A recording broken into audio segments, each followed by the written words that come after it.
കേതു രാഹു പുരാണം.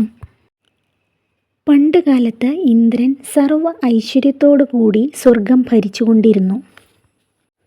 അക്കാലത്ത് ശ്രീമതി എന്ന ഒരു ഗന്ധർവ നാരിക്ക് ലക്ഷ്മി ദേവിയിൽ നിന്നും കൽപ്പകവൃക്ഷത്തിൻ്റെ പൂക്കളാൽ നിർമ്മിതമായ ഒരു ദിവ്യഹാരം ലഭിക്കുകയുണ്ടായി. അവൾ അത് ദുർവാസാവ് മുനിക്ക് ദാനം ചെയ്തു. ദുർവാസാവ് അതിനെ ഇന്ദ്രന് നൽകി. ഇന്ദ്രൻ അത് ഐരാവതത്തെ അണിയിച്ചു. പൂമാലയുടെ ഗന്ധത്താൽ വണ്ടുകൾ ശല്യം ചെയ്തപ്പോൾ ഐരാവതം മാലയെ തറയിലിട്ട് ചവിട്ടി.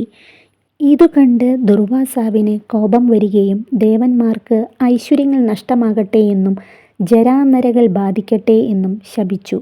അതോടെ സ്വർഗലോകം ഉപേക്ഷിച്ച മഹാലക്ഷ്മി പാൽക്കടലിൽ മറഞ്ഞു.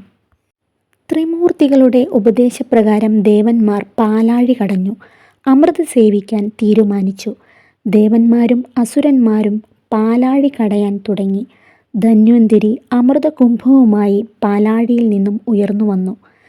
സംഹികേയൻ എന്ന അസുര സേനാധിപൻ അസുരന്മാരെയും കൂട്ടി അമൃതകുംഭം തട്ടിയെടുത്തു. ദേവന്മാരെ ചതിച്ച അസുരന്മാരെ ചതിക്കുവാൻ വിഷ്ണു മോഹിനി രൂപം സ്വീകരിച്ച് അസുരന്മാരുടെ അടുത്തെത്തി. മോഹിനി രൂപത്തിൽ മയങ്ങിയ അസുരന്മാർ അവളോട് അമൃത് വിളമ്പിത്തരണമെന്നും ആവശ്യപ്പെട്ടു. കണ്ണുകളടച്ചാൽ വിളമ്പിത്തരാം എന്നും പറഞ്ഞ് മോഹിനി അസുരന്മാരിൽ നിന്നും അമൃത് കവർന്ന് ദേവലോകത്തേക്ക് പോയി. എന്നാൽ സിംഹിക എന്ന അസുരനാരിക്ക് വിപ്രചിത്തി എന്ന അസുര നേതാവിൽ നിന്നും ജനിച്ച സംഹികേയൻ മോഹിനിയെ പിന്തുടർന്നു. അവൻ ഒരു വൃദ്ധനായ ദമണന്റെ രൂപം സ്വീകരിച്ച് ദേവന്മാരുടെ അടുക്കൽ പോയി ഇരുന്നു. അമൃത് വിളമ്പുന്ന നേരത്ത് സംഹികേയൻ ഒരു പങ്ക് വാങ്ങി ഭക്ഷിച്ചു. ദേവന്മാരുടെ ദ്വാരപാലകരായി നിന്നിരുന്ന സൂര്യചന്ദ്രന്മാർക്ക് അസുരന്റെ മായ പിടികിട്ടി. അവർ മോഹിനിയോട് ഈ വിവരം ധരിപ്പിച്ചു. മോഹിനിയായ വിഷ്ണു സ്വന്തം രൂപത്തിൽ പ്രത്യക്ഷനായി സുദർശന ചക്രമെടുത്ത് സംഹികേയന്റെ കണ്ഠം ഛേദിച്ചു. അസുരൻ ആസ്വദിച്ച അമൃതിൻ്റെ പകുതി ശിരസിലുള്ള കണ്ഠഭാഗത്തും ബാക്കി ഉടലിലുള്ള കണ്ഠഭാഗത്തും താങ്ങി നിന്നു.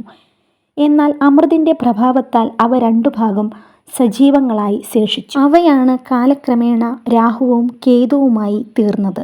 തലഭാഗമാണ് രാഹു, തലയറ്റ ശരീരഭാഗമാണ് കേതു. ആകാശത്തിൽ പ്രതിഷ്ഠിതമായ രാഹു കേതുക്കൾക്ക് തങ്ങളെ ഒറ്റിക്കൊടുത്ത സൂര്യചന്ദ്രന്മാരോടുള്ള തീരാപ്പക ഇന്നും നിലനിൽക്കുന്നു.